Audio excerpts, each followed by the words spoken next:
શ્રી વલ્લભાધીશ કી જય, ગિરિરાજ ધરણ કી જય, શ્યામ સુંદર શ્રી અમની મહારાણી કી જય, શ્રી ગુસાઈજી પરમ દયાળ કી જય, શ્રી ગોકુલ નાથ કી જય, દાવ દયાળ કી જય, શ્રી નવનીત પ્રિયા લાલ કી, अपने माथी विराट सेव्य स्वरूप की बधाई वैष्णव ने जाजा करीन जय श्री कृष्ण। उनाळाना दिवसो, ग्रीष्म ऋतुना दिवसो, ठाकोरजी ने अत्यारे बधाय शीतोपचार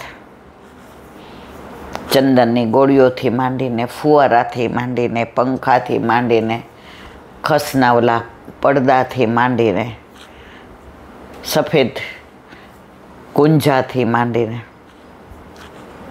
પણો ધરીએ. પણ ઘણાની પાસે વ્યવસ્થા નથી. કાંઈ વાંધો નહીં, યથા દેહે તથા દેવે. ઠાકોરજી કહે છે તું ખુશ રહીને જે કરવું એ કર. આણે આમ કર્યું એટલે મારે કરવું એવું ના હોય. કારણ ઠાકોરજી કહે છે હવે જો આપણામાં વ્યાજના પૈસા હોય ને એમાંથી ને સામગ્રી ઠાકોરજી નથી ધરાવાતી, લાડ નથી કરાવાતા. કન્યા વિક્રયના પહેલાંના જમાનામાં અમુક જ્ઞાતિમાં એવો રિવાજ હતો કે કન્યા વિક્રયના પૈસા લેતા હતા. એની વાત અમે કરી છે મને લાગે પેલા કાંકોરલીની, બરાબર ને? તો કન્યા વિક્રયના નહીં, ઓછીના લીધેલા નહીં. તારી પાસે જેટલી સંપત છે, વ્યવસ્થા છે, એટલું કરવાનું. એક વૈષ્ણવ કહેલા બેન બધાય વસ્ત્ર છે ને મશીન ઉપર સીવે. હવે કે મને નાની હતી ને તો આ સીવણનો શોખ, પણ ઘરમાં મમ્મી કરે ને એ જોયેલું. એટલે મારી મમ્મી હાથે સીવતી હતી. તો એકવાર એ કે મને કીધું કે લે તું આપણે ગોવર્ધનનાથજી છે ને તો વચ્ચેથી આવી રીતે આમ કટ કરી અને આમ વાળી અને એના ઉપર તું. તો મેં જલ્દી કરવા માટે એમાં 2-3 ગાંઠ આવી ગઈ. ઓલો દોરો આમ જોરથી ખેંચવા જાઉં ને તો તૂટી જાય, એટલે ત્યાં પાછી ગાંઠ મારી દઉં. એમ કરતાં મારા મમ્મીની કરતાં મેં જલ્દી સીવી હાથેથી, મશીન નહોતું અમારે, હાથેથી સીવી દીધું. એટલે કે મારા મમ્મી ને મારા કાકી બે બોલ્યા. પહેલાં તો જોઈન્ટ ફેમિલી હતા ને, પહેલાં કોઈ આવું હતું જ નહીં. કાકી ને કાકા ને બધા ભાભુ ને બધા હોય જ. એટલે જો પપ્પાને સૌરાષ્ટ્રમાં મોસ્ટલી બધા કાકા કે ભેગા રહેતા હોય. હવે મારા પપ્પા સૌથી નાના હતા એટલે બધાય મોટા બાપુજીના છોકરાઓ મારા પપ્પાને કાકા કહે એટલે હુંય કાકા કહેતી. તો એ કે રાજી થઈ ગયા, તારા હાથમાં સ્વીટ છે. પણ મારા મમ્મીને જે તત્સુખનો વિચાર ત્યારે ખબર નહોતી પડતી. એટલે મારા મમ્મીએ રાતના જોયું કે સવાર ઠાકોરજીને ધરાવવા છું તો આણે બરાબર સીવું છે ને, તો હાથ આમ કરીને કર્યું તો 5-6 જગ્યાએ ઓલી મેં દોરો તૂટી ગયો તો એની ગાંઠ હતી. હર આ ન જોયું હોત અને સવારે ધરાવી દીધું હોત તો મારા પ્રભુને એક તો આ ઉનાળો ગ્રીષ્મ ઋતુ કેવું વાગત, કેટલો શ્રમ પડત. એટલા પ્રભુના તત્સુખનો વિચાર ભગવદીઓ કરે છે. એટલે પછી એણે રાતના ઉકેલી નાખ્યું. પેલા ફાનસ હતા અને ઓલા દીવા હતા એટલે બધાય રાત્રે વહેલા જમી લેતા, વાળું વહેલું કરી દે એટલે મચ્છર કે જીવાત પડે નહીં. પેલા રાત્રે કચરો ન કાઢતા, એક બાજુ ભેગો કરી રાખતા. એટલે એક ભગવતીને મેં કીધું, આ તમે લોકો આવા બધા બહુ માનો, રાતના કચરો ન કઢાય નામ. પછી એણે મને સરસ સમજાવ્યું. એ કે ઇન્દુ બેટા, રાતના કાંઈ ખોવાઈ ગયું હોય, કાંઈ પડી ગયું હોય, તમે એ કચરો કાઢીને બહાર જવા દો એટલે સવારે ઓલો વાળવાવાળો બધો લઈ જાય. આ બધાની પાછળ કારણ છે. આ અમારું ડોસું વાયદું છે ને એમના નથી. ઓલો રાતના ભેગો કરી રાખીએ તો કોક દી કાંઈક અંદર વયું ગયું હોય તો જેવો કચરો સુપડીમાં ભરવા જાય તે હાથમાં આવે ને બેટા. એટલે અમે એવું કહીએ કે રાતના કચરો ન કઢાય. ડોસી વૈદા કહેવાય એના ઘણા બધા દાખલા. અમે તો નાના હતા ને ગામડે જતા ને, એકવાર સાંજે મારો નખ આમ થઈ ગયો એટલે ત્યારે નેલ કટર નહોતા, એટલે ઓલી કાતર લઈને બેઠી એટલે નાના આવ્યા, જીવતી બા શું કરો છો? મેં કીધું આ એક નખાવો થઈ ગયો, બધા કાપી જ નાખવું. કીધું અત્યારે નખ ન કપાય બટા, દિવસાઈમાં પછી નખ ન કપાય. મેં કીધું ના ના, તમે લોકો દરેકમાં આમ શું આવી અંધશ્રદ્ધા, આપણે થોડાક ભણ્યા હોઈએ ને એટલે આમ હોશિયારીમાંથી હાથમાં કાઢીએ. મારી બાજુમાં બેઠા, ધોતી ને ઉપર જબ્બો ને ટોપી લટકાવીને મારી બાજુમાં બેઠા. જીવતી બા હાથ પાક ધોવડાવો એટલે મેં દુબાર મને નખ કાપી લેવા દો. ના ના ઘણા વર્ષે ના જીવતી બા પહેલાં મને પાણી પીવું, જળપાઉં મારા દીકરા પહેલાં હાથ. એટલે પહેલાં કાંઈ આવા નળ નહોતા એટલે નાની આટલી ડોલ હતી ને અંદરથી ઘડો લીધો. નાની ઘડી આવે ને એ પહેલાં આવા પ્લાસ્ટિક એ નહોતા, પહેલાં પિત્તળની ડોલ અમે જોઈ છે એટલે પિત્તળનો ઘડો લઈ આવ્યો ને પિત્તળ હાથ પગ ધોવડાવ્યા. નેપકિન તો આપો બટા. મેં કીધું મારો નખ કાપતી હતી ને એક તો વચ્ચેથી ઊભી કરી, જાઓ નથી દેવું. જાતે લઈને મારા બાજુમાં બેઠા, અહીંયા બેહો દેવું તે બા, નો કપાય નખ. મેં કીધું કારણ જણાવો. જે અત્યારના છોકરા એ જ કહે છે, કેમ બ્રહ્મ સંબંધ લેવું, શું કામ ઠાકોરજી પુષ્ટ કરાવવા, કેમ બીજાનો પ્રસાદ ન લેવા, કેમ બીજા ભગવાનના દર્શન ન કરવા, કેમ બીજા ભગવાન પાસે ના જવું. ભગવાન તો બધા એક છે. તો જો આપણો જવાબ એની પાસે નથી તો એ આપણું નહીં માને. અત્યારે ફોર વાય ને વીચ ને વોટ ને અત્યારે તરત બધા ગૂગલમાં સર્ચ કરવાવાળા છે. પણ ત્યારે અમે તો નાના હતા, હવે અત્યારે 70ના થયા હોય તો ત્યાં 14-15ના હોય, બેઠા બાજુમાં. મને બરાબર યાદ છે, અમારે એક ઢાળ્યું હતું અને ત્યાં ખાટલો હોય એટલે મામી બધાય લાજ કાઢે ને એટલે બાપા સીધા અંદર ન આવે, હાથ પગ ધોઈને ત્યાં બેસે. પછી મામી હોય કે મામાના દીકરા દીકરી હોય કે કોઈ ન હોય તો મામી આટલો ઘડો મૂકીને ત્યાં મૂકી દે એટલે બાપા નાના હાથ પગ ધોવે અને પછી જળ આપે. એટલે મને કે જીવતી બાવો ધળ પાવ. મેં તો નાના તમે મને બહુ હેરાન કરો છો, હવે મારે તમારા ઘર નથી આવું. હાલા લાડકા ને ના ના બટા એવું ન કરાયો. પછી પાણી પીધું ને પછી અહીંયા આવો ખાટલા ઉપર બેસાડે. મેં દુબર બેઠા બેઠા નખ કાપ મને.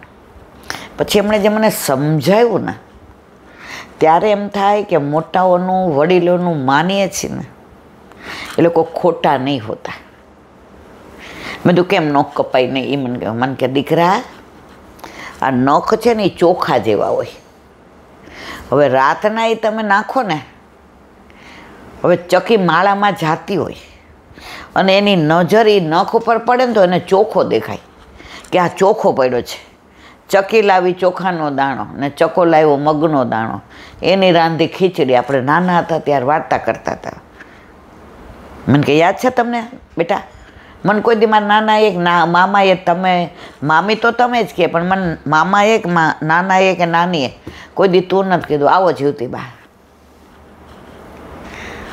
તો એ ચોખ્ખો માનીને કે આ ચોખા પડ્યા છે, એ તમારા ચોખા માનીને ચકી મોઢામાં માનો કે નાખી દે ને એનું મોઢું લોહી લોહાણ થઈ જાય ને ગળામાં ખંચકાઈ જાય દીકરા, એનું મૃત્યુ થઈ જાય. એટલે અમે તમને કહીએ જ કે કોઈ દિવસ હાથમાં પછી નખ ન કપાય. કાતર મૂકી દીધી ખાસા કરીને, કારણ કે પાછું ત્યાં એ જ બધું. આજની તારીખ સુધી પ્રસંગ મારા મનમાં છે કે દિવસ હાથમાં પછી નખ ન કપાય. તો પહેલાંના લોકો હતા ને, નાના એ સમજાવ્યું, બીજા સમજાવે ને એટલે આપણે, અને હું મારો સ્વભાવ ધરાર કરું, કેમ ના પાડી એટલે હું કરીશ. હવે મામી તો બિચારા માપમાં કહે, જીવતીબા નાના ખીજાશો, અત્યારે નખ ન કપાય. હું મારે કાપાચ લો, બિચારો શું કરે? મનમાં તો કહેતા હશે કે દાદા રીંગી છે. તો આ બધું સમજાવે ને તો ભલે આ સાયન્ટિફિકલી નથી, પણ આ ડોસી વૈદામાંય કારણ હોય છે. તો હું વાત ઓલા બેનની કરતી હતી, એણે રાતના દીવો ચાલુ કર્યો, એટલે જે ઓલી દીકરી હતી ને એણે રમીને આવ્યા. ગામડામાં 8 વાગે એટલે ઘર આવી જવાનું, 8:30 બધા હોઈ જ જાય.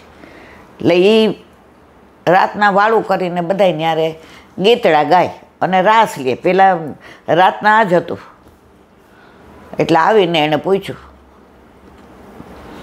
એ કે કાં કાકી? હવે બધાય કાકી કહેતા હતા, એટલે એ કાકી કે, કાકી કેમ મારું ખોલી નાખ્યું, ગમ્યું નહીં તો મને હું કામ મજૂરી કરાવડાય, હવે જાઉં હું અહીંયા હેમી અહીંયા એના મેમ લખતા હતું. આમાં તારા કીધે કરતાં કરતાં દોરો તૂટી જતો હતો. તો એ તો પહેલી વાર તો તૂટી જ જાય ને. પછી બેટા તું ગાંઠ મારીને ફરી કરતી હતી? તો કે હા. તું ગાંઠ 3-4 વાર વાળતી હતી? કે હા, નીકળી ન જાય ને એટલે. તો એ ગાંઠ મેં જોઈ ને 5-7 જગ્યાએ હતી. તો કે કાકી દોરો બહુ તૂટી જતો હતો, એટલે પછી હું ફરી વાર કરી અને ગાંઠ વાળતી હતી, એટલે દોરો નીકળી ન જાય. એ કે બેટા ઠાકોરજી છે ને માખણ કરતાંય વધુ કોમળ છે, ફૂલ કરતાંય વધુ કોમળ. એને વસ્ત્ર ધારણ કરાવી અને 8 યામની સેવા એ રાત સુધી ધારણ કરે, ત્યાં ફુલ્લા પડે કે ના પડે. ત્યારે દીકરીને ખબર પડી પ્રભુ સાક્ષાત છે, મૂર્તિ નથી. આપણને જે ફીલ થાય છે ને એનાથી વધુ ફીલ પ્રભુને થાય છે. એટલે જ વલ્લભે કહ્યું, મેરો સર્વસ્વ તો સોંપતો, એને જતન કરીને રાખજો, એનું ધ્યાન રાખજો. સેવા ગમે એમ ન કરતા. નાના હતા ને તો બેનને વળાવે ને ત્યારે ગામડામાં ગીત ગાતા હતા. હું ગામડામાં બહુ ગઈ છું 2 વેકેશનમાં, અને આઈ લાઈક વિલેજ. મને આજની તારીખમાં સૌરાષ્ટ્રમાં ગઈ હોઉં ને કોઈ એમ કહે ને ઈલાબેન અમારા ગામડે આવજો, ભલે હવે તો પગ આવી ગયા છે, ખબર નહીં શું થયું છે, બિલકુલ ચલાતું જ નથી અહીંથી અહીંયા સુધી, પણ વલ્લભ અહીંયા બેસાડે છે, મોટી કૃપા છે. એટલે હવે ના પાડું છું કે હું ક્યાંય આવી નહીં શકું, હું અહીંયા બરાબર છું.